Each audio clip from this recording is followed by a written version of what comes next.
என் அப்பா உங்களை பத்தின எல்லா உண்மையும் சொல்லிட்டாரு. உங்க பையன் தீரஜ் தாராணி யாரோ ஒரு பொண்ணை லவ் பண்ணாராமே. அதுக்கப்புறம் எனக்கும் தீரஜ்க்கும் மேரேஜ்னு பிக்ஸ் ஆனதுக்கு அப்புறம் அந்த பொண்ணு அடிக்கடி உங்க பையனை மீட் பண்ணிருக்கா. அது உங்களுக்கு பிடிக்கல, அதனால நீங்க ஆளை வச்சு அந்த பொண்ணை கொலை பண்ணிருக்கீங்க நான் கேள்விப்பட்டேன். இல்ல, அது ஒரு ரூமர், உண்மையே கிடையாது. அது உண்மையா இல்லையாங்கறத போலீஸ் எப்படியும் கண்டுபிடிச்சிரும். ஏன்னா அந்த கேஸ போலீஸ் எப்ப வேணாலும் ரீஓபன் பண்ணலாம். இப்போதைக்கு நீங்க ரொம்ப சாமர்த்தியமா அதை முடிச்சு வச்சிட்டீங்கன்னு நினைச்சு சந்தோஷப்பட்டுக்காதீங்க. எனக்கு ரொம்ப ஷாக்கா இருந்தது.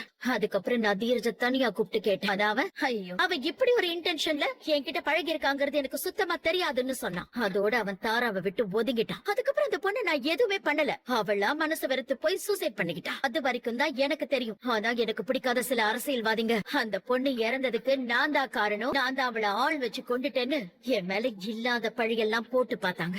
நான் அந்த தப்ப பண்ணலங்கிறது தான் உண்மை. ஆனா இன்னும் சில பேர் எனக்கும் அந்த தாரா சாவு சம்பந்தம் இருக்குன்னு இல்லாத பொருள் எல்லாம் அப்பப்ப கிளப்பி விட்டுட்டு தான் இருக்காங்க. இத மத்தவங்க தான் நம்புறாங்கன்னா உங்க அப்பா படிச்ச புத்திசாலி, நீயும் புத்திசாலின்னு நினைச்சேன். ஆனா நீங்க ரெண்டு பேருமே இப்படி முட்டாள்தனமா இதை போய் நம்பிக்கிட்டு இருக்கீங்க.